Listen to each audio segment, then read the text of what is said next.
बिस्मिल्लाहिर्रहमानिर्रहीम रबी इश्रह ली सदरी व यस्सिर ली अमरी वहलुल उक़दतम मिन लिसानी यफ़क़हू क़ौली।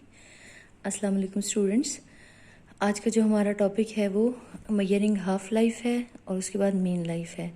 जैसा कि हम लोगों ने पहले ये चीज़ें देखी हुई हैं, आप ये लास्ट लेक्चर में हम लोगों ने ये लॉ ऑफ रेडियो एक्टिविटी और हाफ़ लाइफ हम लोगों ने किया था। हाफ़ लाइफ की एक्सप्रेशन हम देखते हैं, उसके बाद देखते हैं कि हाफ़ लाइफ की मेजरमेंट कैसे की जाती है। तो उसको रिप्रेजेंट हमने किया था टी हाफ से इस तरह, और वो हमारा था log of 2 0.693 divided by lambda. ये लैम्डा आपको याद है डिसइंटीग्रेशन कांस्टेंट था, और ये डिफरेंट था फॉर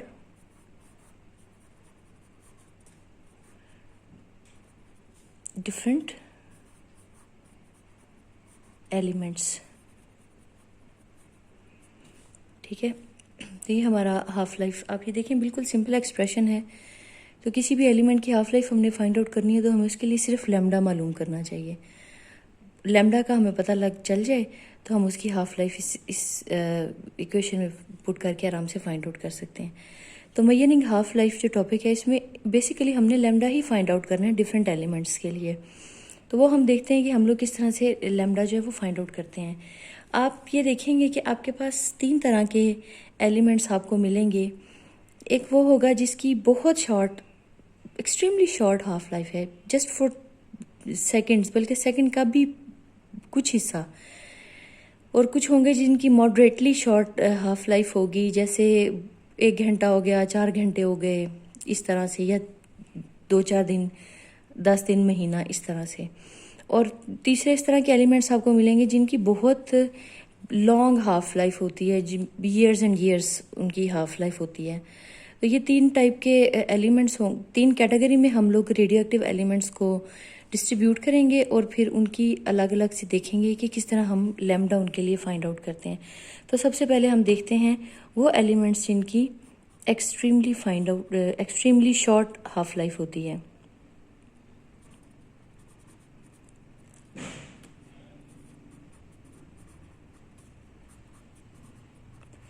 हम देखते हैं कि जिनकी एक्सट्रीमली शॉर्ट हाफ लाइफ है उनके लिए आप लैम्डा किस तरह फाइंड आउट करते हैं।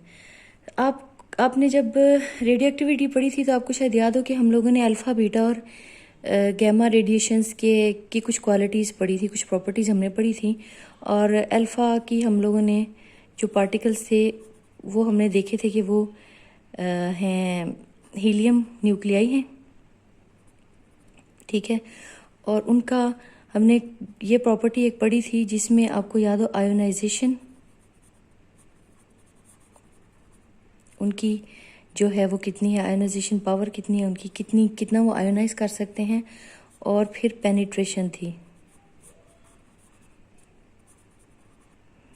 या आप उसे कह सकते हैं कि रेंज। आपको याद हो मैंने आपको बताया था कि जब वो अल्फ़ा पार्टिकल्स जो हैं वो निकलेंगे और यूं किसी भी आप उसको गैस वगैरह में उसको अगर एंटर होने देंगे तो अंदर जाते जैसे वो मॉलिक्यूल्स या एटम के साथ टकराएंगे तो वो उनको आयोनाइज करेंगे, उनमें से इलेक्ट्रॉन को किक आउट करेंगे। तो फिर मैंने आपको बताया था कि वो जाहिर है उनकी कुछ खास एनर्जी होगी, कुछ दूर जाके वो उनकी आयोनाइजेशन वाली जो एनर्जी है वो ख़त्म हो जाएगी और वो वहाँ पर या तो इलेक्ट्रॉन लेकर, क्योंकि ये आप देखें न्यूक्लियस है ना, तो वो इलेक्ट्रॉन लेके हीलियम का एटम बना लेंगे, या कुछ इस तरह से वो आपका कर देंगे, रुक जाएंगे, मतलब उसका हिस्सा बन जाएंगे। तो जहाँ तक वो जाएंगे, जितने एरिया तक वो जाकर वो उनका ये आयोनाइजेशन वाला प्रोसेस, आयोनाइज करने वाला प्रोसेस ख़त्म हो जाएगा, उसको आप रेंज कहते हैं। ठीक है, उनकी कितनी रेंज है। तो यहाँ पर हम लोग वो रेंज का जो टर्म है ना वो यूज़ करते हैं। उसके लिए यहाँ पे 2 साइंटिस्ट थे, गाइगर एंड नटल। ये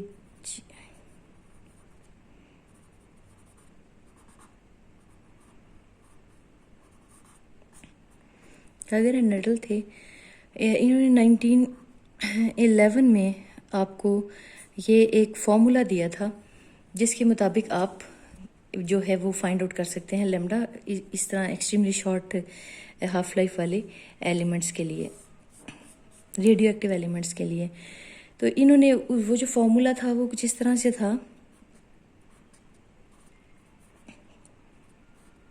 log of disintegration constant lambda is equal to a plus b log of e और ये r, ये वो रेंज है जिसका मैंने भी आपको समझाया। तो ये फॉर्मूला था जिसमें a और b आपको नज़र आ रहा है, ये दोनों कांस्टेंट्स हैं। तो ये r की वैल्यू फाइंड आउट कर लें तो आप ये लैम्डा फाइंड आउट कर सकते हैं, और a और b की वैल्यूज़ भी हमने यहाँ पर फाइंड आउट करनी है। अब आप ये देख रहे हैं कि ये लॉग है, ये लॉग है। लॉग जब आप लेते हैं ना तो इसका मतलब होता है कि आप मोटा मोटा हिसाब कर रहे हैं। ये आप लोगों ने लॉग के क्वेश्चंस काफ़ी सारे किए हुए हैं, तो ज़्यादा डिटेल में मैं नहीं जाऊँगी, लेकिन लॉग जब आप ले रहे होते हैं किसी जगह पर तो इसका ये मतलब होता है कि आप बिल्कुल प्रिसाइज बात नहीं कर रहे, आप मोटा मोटा हिसाब कर रहे हैं। ठीक है, तो आप यही समझें कि हम यहाँ पर एग्जैक्टली काउंटिंग वाला हिसाब शायद ना करें, हम लोग मोटा मोटा हिसाब यहाँ पर करेंगे और ए और बी की वैल्यू निकालेंगे। ये इसको आप ना एम्पिरिकल फार्मूला कहते हैं या एम्पिरिकल रिलेशनशिप कहते हैं। ये भी आप बड़ी क्लासों में जाकर देखेंगे कि एम्पिरिकल फार्मूला या एम्पिरिकल रिलेशनशिप जो है, रिलेशन जो है वो किस तरह हम लोग निकालते हैं। यानी एम्पिरिकल रिलेशन का भी यही मतलब होता है कि आपने बिल्कुल एग्जैक्ट वैल्यू नहीं, आपने एक्सपेरिमेंटल कुछ रिजल्ट्स लेके तो ये कांस्टेंट जो हैं ये डिफाइन कर दिए हैं और आपने कोई बिल्कुल प्रिसाइज एक जो है वो बात नहीं की। तो ये फॉर्मूला इन्होंने दिया गया नटल ने। अब इसके अकॉर्डिंगली आप ये देखें कि जितनी रेंज, ये रेंज और ये डिसइंटीग्रेशन कांस्टेंट आपके डायरेक्टली प्रोपोर्शनल है, इसके अकॉर्डिंगली लैम्डा रेंज के डायरेक्टली प्रोपोर्शनल है। इसका मतलब है कि जो किसी एलिमेंट में से आपके अल्फा पार्टिकल्स एमिट हो रहे हैं उनकी रेंज जितनी ज़्यादा होगी आपका लैम्डा उतना ज़्यादा होगा। अगर उनकी रेंज अल्फा पार्टिकल्स की कम होगी तो आपका लैम्डा भी कम होगा। ठीक है, तो इन्होंने क्या किया कि डिफरेंट एलिमेंट्स लिए और उनका हम लोगों ने उनका उन्होंने निकाला, रेंज निकाली उनके अल्फा पार्टिकल्स की। और वो रेंज किस तरह, वो एक्सपेरिमेंटली उन्होंने, जिस तरह मैंने आपको बताया कि किसी चैम्बर में आप उनको अल्फा पार्टिकल्स को एंटर करवाएं तो वो आप रेंज फाइंड आउट कर सकते हैं। तो इन्होंने रेंज निकाली और उसके अकॉर्डिंगली फिर इन्होंने डिफरेंट एलिमेंट्स लिए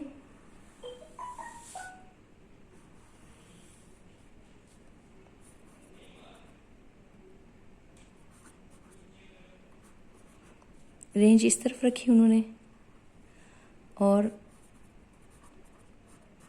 डिसइंटीग्रेशन कांस्टेंट इस तरफ उन्होंने रखा। तो फिर उन्होंने डिफरेंट एलिमेंट्स लिए, उनको उन्होंने उनके अल्फा पार्टिकल्स की रेंज निकालते गए और उन्होंने इस तरह से एक ग्राफ उनको मिला। ये ग्राफ कुछ इस तरह से था। अब आप ज़रा फॉर्मूले पे गौर करें। यहाँ फॉर्मूला मैं दोबारा लिख लेती हूँ। log of lambda is equal to a plus b log of r। इसको हम इक्वेट करते हैं, इसको हम देखते हैं। आपने देखा था y is equal to m x plus c, ये स्ट्रेट लाइन की इक्वेशन थी।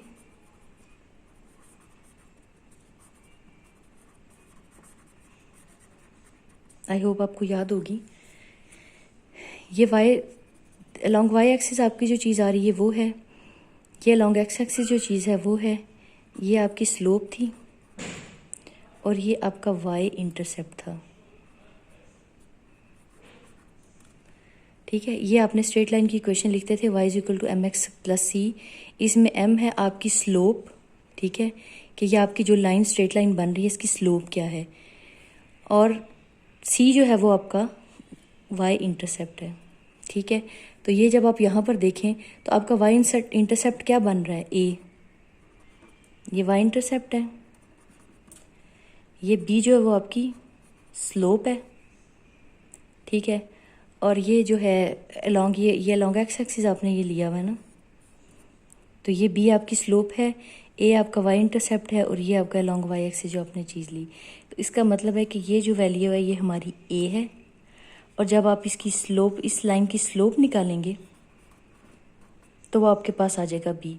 तो फिर हमने फाइंड आउट कर लिए ए और बी।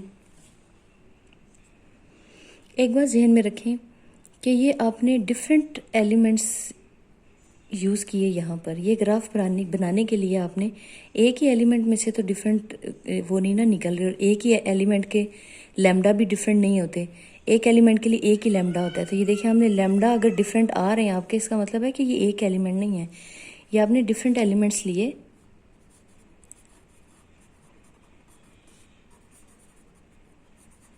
ठीक है, उसके लिए आपने ये ग्राफ ड्रॉ किया, इससे आपने ए और बी की वैल्यू फाइंड आउट की। अब ए और बी की वैल्यू हमारे पास आ गई, ये कांस्टेंट है, ये कांस्टेंट रहेगी। तो अब आपने डिफरेंट रेंज निकालनी है, यानी आपके पास अब आपने एक एलिमेंट का आर यहाँ पर पुट करना है, तो उस एलिमेंट का लैम्डा आपके पास आ जाना है, यानी रेंज ऑफ वन एलिमेंट आपने इधर पुट करना है, एक एलिमेंट से निकलने वाला अल्फा पार्टिकल, उसकी रेंज आपने यहाँ पे लगानी है। तो आपके पास इसी एलिमेंट का लैम्डा आ जाएगा।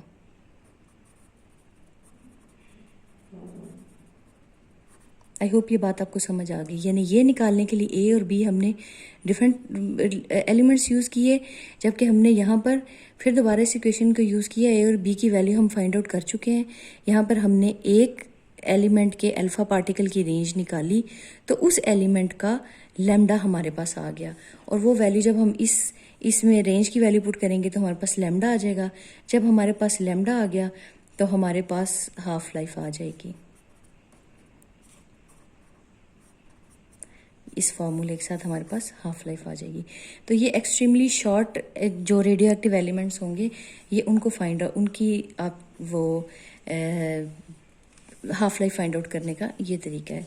अब दूसरा हमारे पास मॉडरेटली, जो आपको मैंने बताया था कि 3 कैटेगरीज में हमने इनको डिस्ट्रीब्यूट किया है, तो सेकंड कैटेगरी में हमारे पास आ जाएगा मॉडरेटली शॉर्ट हाफ लाइफ।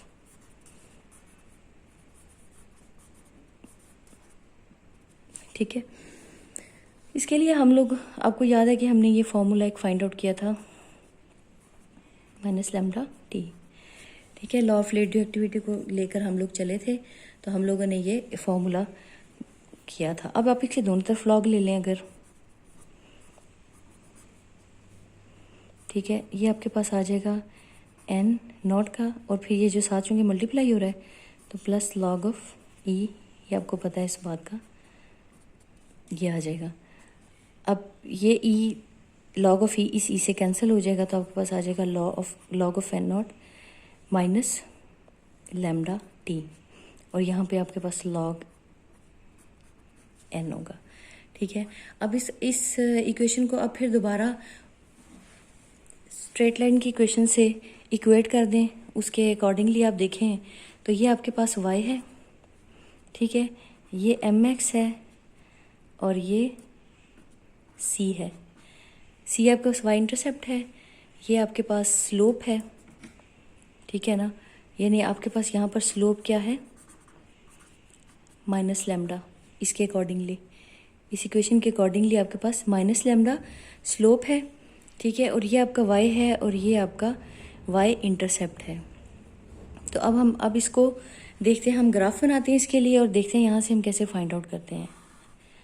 अच्छा, अब आपने इस टाइम इस साइड पे t लिया, ये देखें mx, ये अगर आपका m है तो ये लॉन्ग x एक्सिस आपका टाइम आएगा, और ये लॉन्ग y एक्सिस है log e ऑफ n। तो अब जब यहाँ पर आप ग्राफ शुरू करते हैं, जब टाइम 0 होगा तो ये आपके पास n तकरीबन मैक्सिमम होगा, तो ये आपके पास इस तरह की लाइन आ जाएगी, और ये लाइन आपको बता रही है कि जैसे जैसे टाइम गुजरता जाएगा, आप ये देख रहे हैं, कॉमन सेंस की बात है कि ये नंबर ऑफ पार्टिकल्स जो आपके पास पेरेंट के हैं वो कम होते जाएंगे, तो इस तरह से आपका ग्राफ आएगा। और ये देखें उसकी स्लोप जो है वो माइनस में ही आ रही है, स्लोप इसकी नेगेटिव ही आ रही है। और ये आप देख रहे हैं सिंगल एलिमेंट के लिए, ये बात आप जहन में रखें। ये ग्राफ जो आपने बनाया है ना वो सिंगल रेडियो एक्टिव एलिमेंट के लिए है।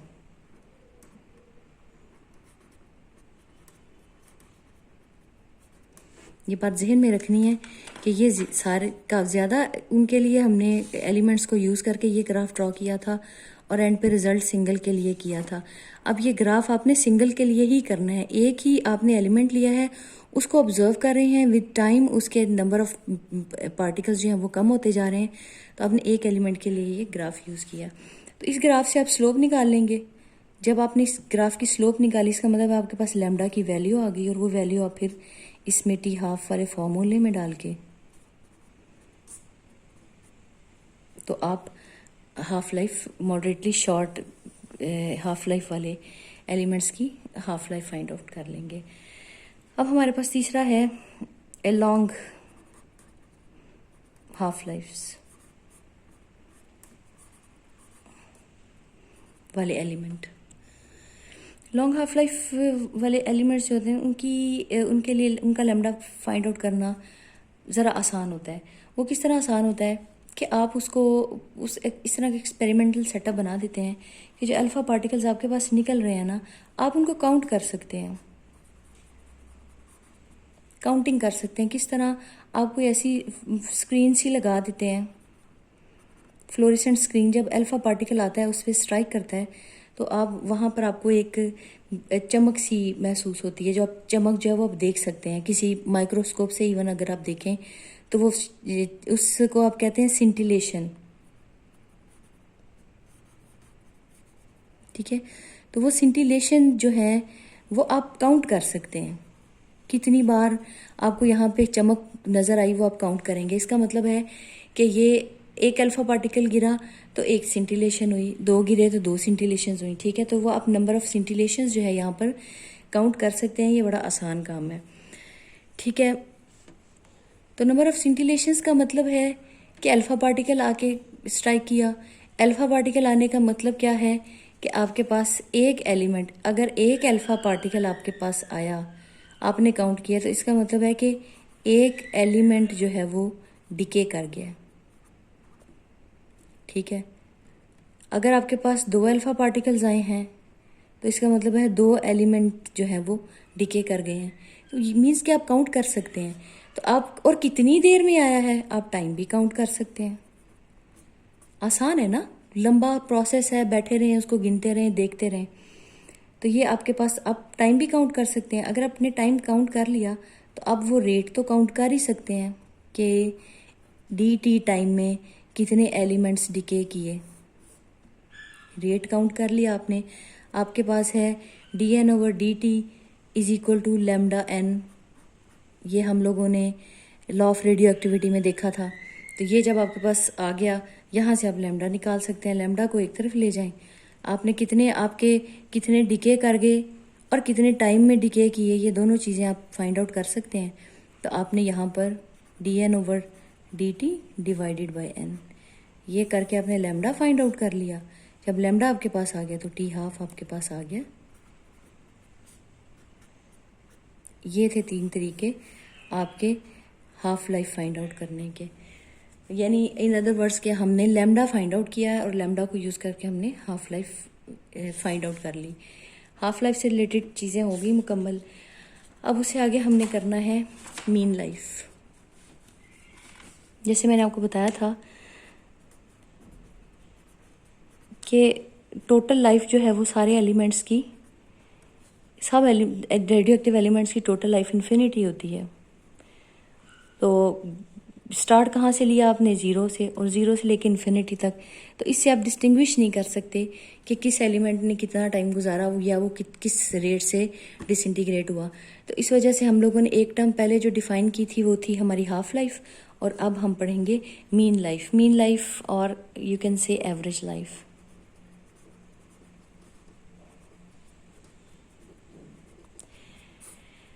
चलें देखते हैं कि हम किस तरह फाइंड आउट करते हैं। आपके पास एक रेडियो एक्टिव मटेरियल है, ठीक है, उसके अंदर नंबर ऑफ़ पार्टिकल्स सपोज कर लें कि n0 है।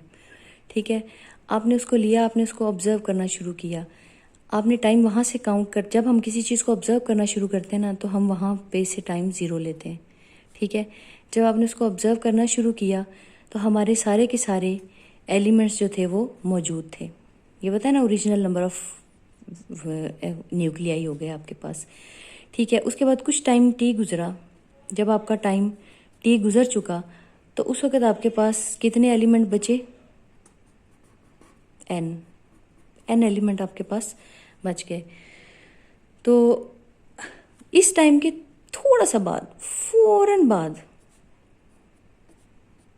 ये dt आपको पता है बहुत शॉर्ट टाइम, बहुत शार्ट टाइम, जस्ट इस टाइम के फौरन बाद आपने देखा तो आपके पास कितने एलिमेंट्स बचे? -dn। इसका क्या मतलब है कि इस छोटे से टाइम इसके बाद इसमें ये dn एलिमेंट आपके निकल गए,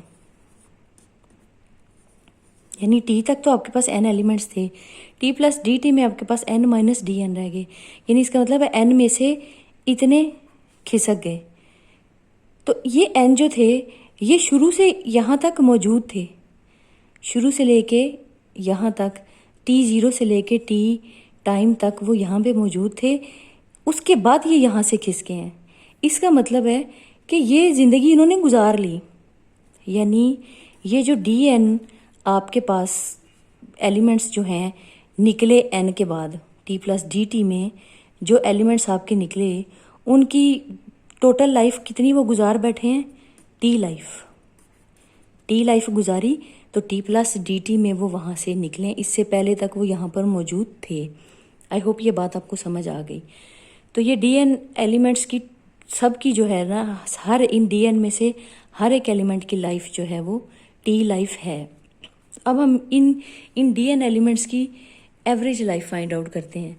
आपको पता है आप लोग एवरेज निकालते होते हैं, अगर फ़र्ज़ करें 3 + 3 + 4 + 3 + 4, आपने इनकी एवरेज निकालनी हो तो इन सब को आप लिख देते हैं, फिर 1 2 3 4 5 हैं ये, डिवाइडेड बाय 5, ये आपकी एवरेज आप ऐसे निकालते हैं, इस बात का आपको पता है। अगर मैं इन dn एलिमेंट्स की लाइफ, मीन लाइफ निकालना चाहूँ तो मैं ये लिख सकती हूँ, हर एक की लाइफ कितनी है? t प्लस t कितनी दफ़ा? dn दफ़ा। या मैं इसको ऐसे डिवाइडेड बाय, मैं ये लिख सकती हूँ dn, ये मैंने कितनी दफ़ा लिखे हैं? dn दफ़ा, 1 2 3 4 5, तो ये 5 टाइम्स मैंने नीचे 5 से डिवाइड कर दिया। मैंने ये t dn एलिमेंट्स की हर एक की लाइफ लिखी है, इसकी लाइफ है, फिर इसकी, फिर इसकी, फिर इसकी, तो फिर इसके बाद अब मैंने एक और शक्ल में लिखते हैं, मसलन आपको शायद समझ आ जाए, t1 + t2 + t3 + so on t dn divided by कितने हैं ये सारे? dn। जैसे ये this plus this plus this plus this, कितने हैं ये सारे? 5 से डिवाइड कर दिया। तो ये आपने इन dn एलिमेंट्स की आपने मीन लाइफ निकाल ली। ठीक है, तो इसको मैं इस तरह लिख सकती हूँ, मैंने t को लिखा है dn दफ़ा डिवाइडेड बाय dn। ठीक है, देखें ना, अगर ये सिर्फ ये 3 ही होते, ये भी 3 होता, ये भी 3 होता, तो मैं लिख सकती थी 5 × 3 डिवाइडेड बाय 5। एक जैसे ही है ना सारे, ये सब एक जैसे ही हैं, तो मैंने t × dn लिख दिया डिवाइडेड बाय dn। चलें आगे देखते हैं। ये तो थे आपके, ये हमने मीन लाइफ निकाली है उन dn न्यूक्लियाई की, dn न्यूक्लियाई की निकाली है। अब मैं इस जो मैंने एलिमेंट लिया हुआ है उसके सारे न्यूक्लियाई की अगर मैं मीन लाइफ निकालना चाहूँ, मैं उसे रिप्रेजेंट इस t स्टार से करती हूँ और इंटीग्रेट कर देते हैं। इंटीग्रेट क्यों करते हैं? जब आपको पता है कि एक जैसी चीज़ हो तब तो हम ऐड करते हैं, लेकिन जब आपको पता है कोई चीज़ कम है, कोई ज़्यादा है, कोई कम ज़्यादा है, तो फिर हम उसको इंटीग्रेट करते हैं। ठीक है, ये इसको अलग से इंटीग्रेट कर लेते हैं। टाइम हमारे पास था 0 से इन्फिनिटी तक, ठीक है, और डिवाइडेड बाय ये dn को अलग से इन्फिनिटी dn। ये आपके पास दो इंटीग्रेशन आ गई। तो इसको अलग से देखते हैं, इसको अलग से यहीं देख लेते हैं। वैसे मैं यहाँ पे इसको सॉल्व करती हूँ। t is equal to 0 to infinity dn। इसकी इंटीग्रेशन क्या होगी, n, और ये लिमिट 0 से इन्फिनिटी तक। आपको पता है कि जब टाइम इन्फिनिटी होगा तो ये तो वैसे ही 0 हो जाएगा। इन्फिनिटी टाइम के बाद n जो है वो 0 हो जाएंगे, ठीक है ना, सारे एलिमेंट्स ख़त्म हो जाएंगे इन्फिनिटी टाइम के बाद। और 0 के ऊपर ये कितने थे, जब टाइम आपने देखना शुरू किया तो ये सारे के सारे आपके पास मौजूद थे। तो ये लिमिट लगाएंगे तो आप ये 0 कर देगा इसको, और जब ये लिमिट लगाएंगे तो ये आपके पास n0 आ जाएगा, और ये माइनस के साथ आएगा क्योंकि पहले ये लिमिट लगेगी माइनस ये लिमिट। तो ये आपके पास इसका जो है आंसर आ गया -n0। अब न्यूमरेटर देखते हैं। न्यूमरेटर में आपके पास क्या है, ये आपके पास इंटीग्रेशन है t dn की, ठीक है, ये 0 से इन्फिनिटी तक आपके पास। अच्छा, dn हम लोग देख चुके हैं, dn बाई dt आपको याद है, ये हमने लॉ ऑफ रेडियो एक्टिविटी, ये लॉ ऑफ रेडियो एक्टिविटी था, ठीक है। ये आपके पास था माइनस लैम्डा n के, ठीक है। ये वैल्यू अब हम इसकी, ये वाली वैल्यू dn की हम यहाँ पुट करेंगे, आपके पास आ जाएगा। ये हम न्यूमरेटर की बात कर रहे हैं, वो डिनोमिनेटर हमने पहले सॉल्व कर लिया है। ये आपके पास आ गया t, dn की वैल्यू है dt, उधर ले गए आप, dt माइनस लैम्डा n 0 से इन्फिनिटी, ठीक है। अच्छा, अब फिर दोबारा आपने जब हमने लॉ ऑफ रेडियो एक्टिविटी को सॉल्व किया था, थोड़ा सा हम आगे गए थे, तो हमारे पास एक और एक्सप्रेशन आया था, वो था n is equal to n0 e power minus lambda t। आपको शायद याद हो, ये वाला हमारे पास एक्सप्रेशन था। ये वैल्यू फिर हम इसकी यहाँ पर पुट कर देते हैं। अगेन n की वैल्यू इधर आप पुट कर दें तो ये आपके पास कुछ इस तरह की शक्ल आ जाएगी, t minus lambda n0 e power minus lambda t dt। अब ये t मीन लाइफ का एक्सप्रेशन है हमारे पास, ऊपर हमारे पास ये एक्सप्रेशन है 0 से इन्फिनिटी, ठीक है। ये लैम्डा माइनस लैम्डा बाहर ला सकते हैं, ठीक है, n0 भी हम बाहर ला सकते हैं। चलें देखते हैं, n0 e power minus lambda t into t dt divided by, वो आपके पास ये हमने डिनोमिनेटर के लिए निकाला था, तो हमारे पास आंसर आया था -n0। ये हमने यहाँ पर पुट कर दिया, तो ये n0, ये चूँकि है कांस्टेंट है, ये बाहर आ जाएगा।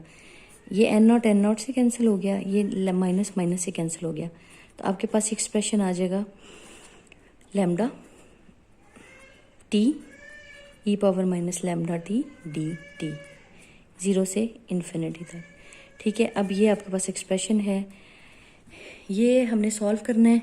ये आपके पास देखें, ये दोनों वेरिएबल हैं, इसमें भी वेरिएबल मौजूद है, इसमें भी ये वेरिएबल है, तो ये आपके पास दो वेरिएबल्स हैं। तो आप यहाँ पे वो फार्मूला यूज़ करेंगे इंटीग्रेशन का, जो आप प्रोडक्ट फार्मूला यूज़ करते हैं, बाई पार्ट्स करते हैं ना, वो वाला ये फार्मूला करेंगे, इसमें लगा के ये आप कर लेंगे इंशाल्लाह। मैं आपको सिर्फ इसका आंसर बता देती हूँ। ये आपके पास आ जाएगा e power minus lambda t divided by minus lambda 0 to infinity. ये आपने सॉल्व करना है योरसेल्फ।